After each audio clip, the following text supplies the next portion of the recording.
What's up guys, I'm Nathan and in this video I'll be showing you guys the updated anime dimensions tier list for the new One Piece, Shanks and Zoro update. And all the tier lists from now on, due to some changes made in this new update, are gonna be pretty interesting because the thing is, now on limited raids, when you use the character itself as well as some other characters, you do get damage bonuses even if you use them as an assist or if you use them as a main. Like if you use Shanks in the Shanks raid, you will get a 100% damage bonus, which is insane. And since limited raids are going to be coming in and out, the tier list is constantly going to be changing very much in each update.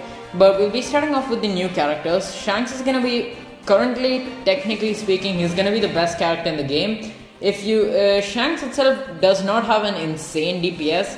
In fact, it's around equal to Esper. Like, if without crits, Shanks definitely is better than Esper because his third ability is like Esper's ability but kind of better, because it's going to not only reset the cooldowns just like Esper does on 1 and 2, it's also going to give you a 100% crit chance on 1 and 2, which is actually really nice.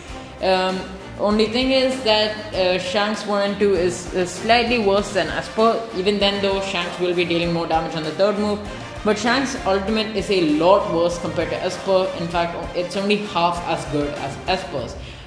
So overall, I mean, they're kind of equal. However, Shanks in his raid will be giving you 100% extra damage, which literally gives him significantly more damage than characters like Sung Jin Woo, etc. Even if you're just using him as the main. So yeah, he's gonna be technically the best character in the game.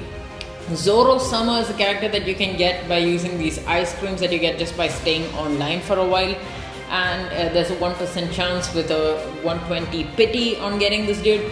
And he's also going to be one of the best characters in the game as of now, because while his DPS is not really anything special, the good thing is that he will also be giving you a 50% damage increase when you go to the Shanks raid, and that actually means that his DPS is like almost exactly the same as Sung Jin Woo or Shadow Monarch. It's just going to be the fact that Shadow Monarch is better on dimensions, which is why Shadow Monarch is technically speaking going to be better than Zoro. But Zoro still does deserve a very high spot in S tier just because of the fact that he is able to do this. Shadow Esper is going to be in A tier because, if you do not recall, S tier is going to be for meta only characters, or characters that are at least like the top 5 are just insanely good. A tier is going to be good characters, but just for some reason or the other, which I will be mentioning, it cannot really be meta, even like one of the best. B tier is going to be the best for beginners. C tier is going to be characters that are okay for beginners, and D tier is going to be characters that aren't worth it even for beginners. Anyway, then we have Broly, who's going to be in S tier because he's the highest damaging assist. It's just going to be the fact that he has a 90-second cooldown and there's a bit of a wind up, but he's still one of the best assists on boss rush.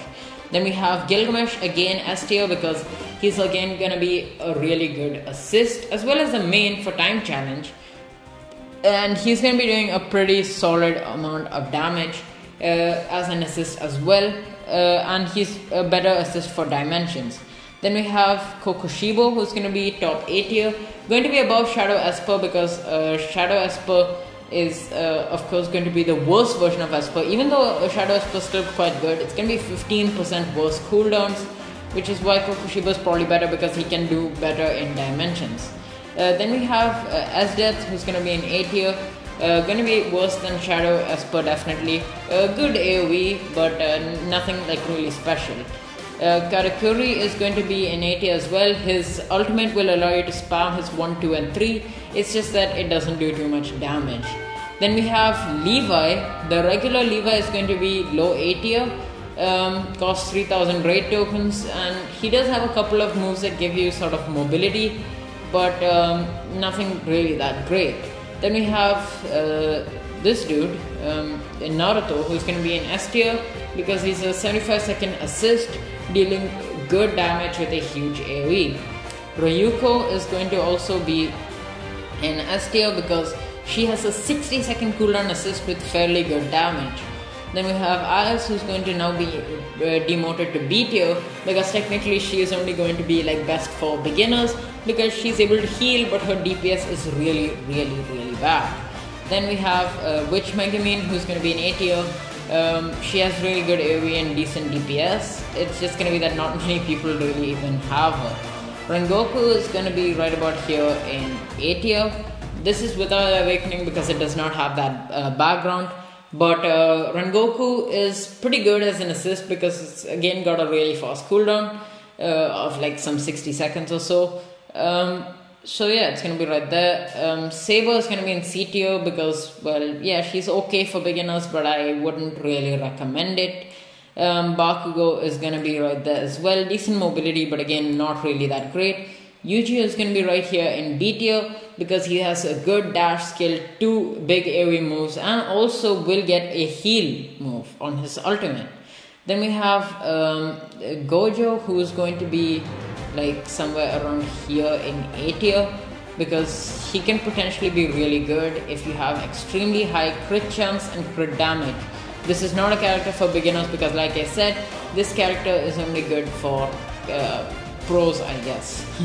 Milan is going to go ahead and be in top S tier because the difference between Milan and Sangjinwoo is just more pronounced now because in order to get like the highest possible damage, you have to go into the Shanks raid, and Sangjinwoo and Milan were really close, which is why I used to put Sangjinwoo higher than Milan, just because this is done on the Beast Titan raid. The Beast Titan is a huge hitbox, and it's not going to like Sangjinwoo is a bit uncontrollable because of the spam dash. The thing that makes him really good on dimensions, the spam dash, is actually a poison in raids because you keep missing and you can lose out on a lot of DPS.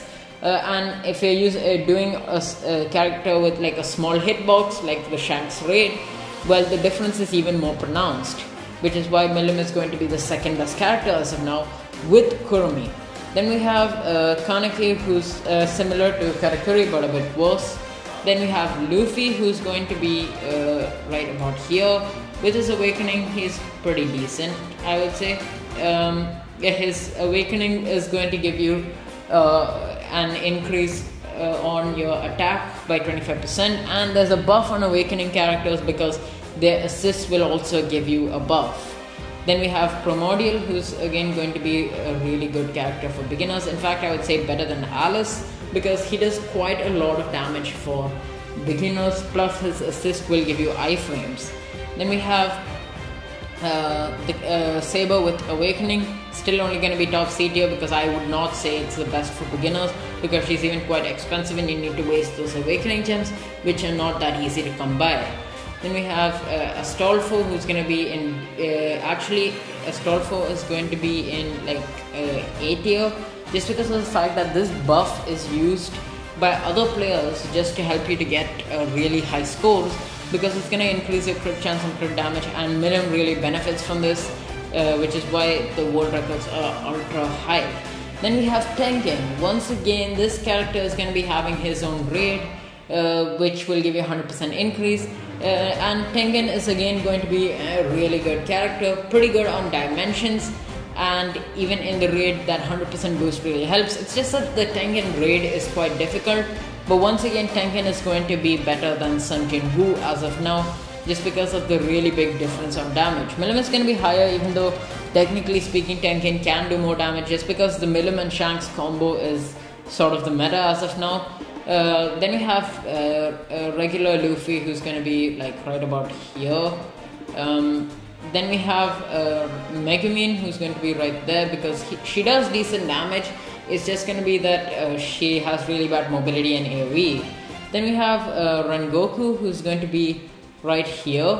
Rengoku's Awakening is pretty decent, plus the assist is now going to give you that crit chance. It's sort of like a wall match Sangjinwoo, I guess. And it does have a pretty fast cooldown, so yeah, not bad. Then we have Karakuri, who's going to be right here. He's decent, but he's sort of like a pay-to-win character. I mean, you don't even win because he's not that great. Now, Fumi is pretty bad, honestly. Even a beginner, I would not recommend it. Then, Priestess is going to be right here in A tier because her Awakening is one of the highest damaging Awakenings for some reason. Actually, you know, I'll move Saber because even Saber has the highest damaging Awakening. But Priestess is also quite good, and also she's gonna be healing, so it's again a support just like Astolfo. Esper, the regular version, is going to be in S tier, but as you can see, it's below all these characters because all these characters from the buff that you will achieve when you go into the respective raids, they're actually going to be doing a lot more damage compared to Esper. Then we have Genos, who's going to be pretty good for beginners, honestly. Then we have Todoroki, who's going to be like top C tier, decent for beginners. Then we have Rimuru, Demon Lord, who's going to be, I think the Shadow Rimuru again is going to be like coming under the best for beginners, because while it does deal decent damage and good iframes, and it also has lifesteal, which again just makes him really good for beginners. You know, I'll actually just move him here, who cares. Then we have Infinity Gojo, who's going to be right here. This is the shadow version with worse cooldowns. It's actually going to be a bit lower because regular Gojo's cooldowns are already bad, and then we're adding even worse cooldowns. Then we have Vampire Toga, again D tier. Winter Spirit Leia, D tier. Zenitsu, probably going to be like C tier. Shadow Eren is going to be again in A tier, but like definitely a lot lower, obviously higher than some of these characters over here. Yeah, that should be about right. Then we have Emiya, who's going to be quite good for decent for beginners because of the fact that he's quite cheap, but there are a few better options. Then we have Rimuru, who's also going to be right about here. Then we have Asana, who's going to be here because Asana actually is the best budget character for beginners. The regular Zoro is going to be top C tier. All Might is going to be also C tier. These are like pretty good budget characters basically. Then we have Rook here, who's going to be in D tier, not that great, but she does get an extended M1. Levi is quite good, honestly. Like with his awakening, I'm gonna go and put him in top A tier because he actually does quite good damage on raids because his awakening is definitely the best awakening. Then we have Shinra, who's going to be like again C tier. Sukuna again C tier, maybe a bit higher up to be fair. Grey is going to be in D tier. These aren't really ordered, the ones in the bottom, because they just aren't really that great. Honestly, Sasuke is not terrible because his first move will give you mobility. Akaza is not too bad for beginners because Akaza does reset all your cooldowns, so I guess not bad. But you know, I'll actually just put him here. Itadori is gonna be right there. He's okay, but when you use all the codes, you actually can afford most of the characters in B tier. Tanjiro, Natsu is gonna be right there. Kirito's awakening is gonna be somewhere around here. Kirito's awakening just will give you extra range. However, his assist now gives you 15% boss damage, which honestly is quite good. Then we have Sakura, who's going to be in D tier because, well, she heals, which is kind of nice, I guess. You won't die at least as a beginner, so fair enough. Killua, Goku is pretty bad.